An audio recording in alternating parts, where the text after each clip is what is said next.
Hajipur seat को लेकर चाचा पारस और भतीजे चिराग पासवान के बीच तकरार बढ़ती जा रही है।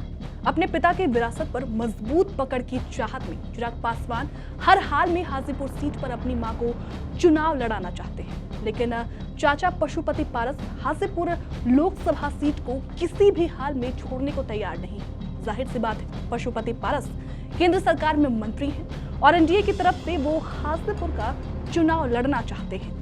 ऐसे में एनडीए की तरफ से चिराग पासवान और चाचा पशुपति पारस की लड़ाई बिहार में एनडीए के लिए गले की फांस बनती जा रही है।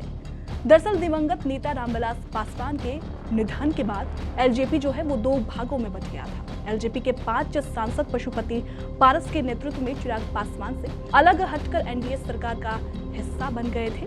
चिराग पासवान के लिए पिता के निधन के बाद ये समय काफी मुश्किल से भरा हुआ था।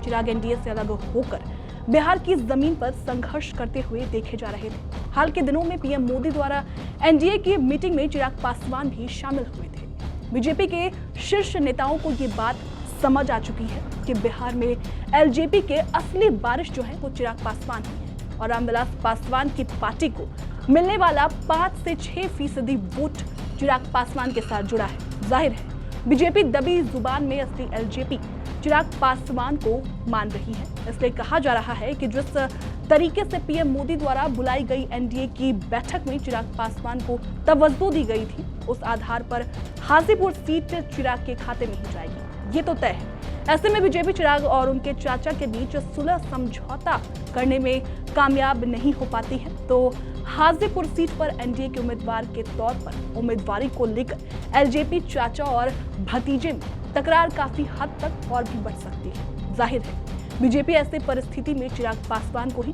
तवज्जो देगी और जो दे रही है। पशुपति पारस के लिए हाजीपुर की सीट को छोड़ने के अलावा कोई ऑप्शन उनके पास बचा नहीं है। इस परिस्थिति में भी पशुपतिनाथ पारस द्वारा लगातार चिराग पासवान पर हमलावर होना और हाजीपुर से चुनाव लड़ने का दावा करना कुछ और ही इशारा कर रहा है। ये चर्चा आम जनमानस में तेज हो गई है कि पशुपति पारस के दावेदारी के पीछे विरोधी दल का दांव हो सकता है, जो उन्हें हाजीपुर सीट से एनडीए के खिलाफ उम्मीदवार बना सकता है। फिलहाल इस वीडियो में इतना ही। बिहार झारखंड से जुड़ी तमाम खबरों के लिए देखते रहे TV9 बिहार झारखंड। शुक्रिया।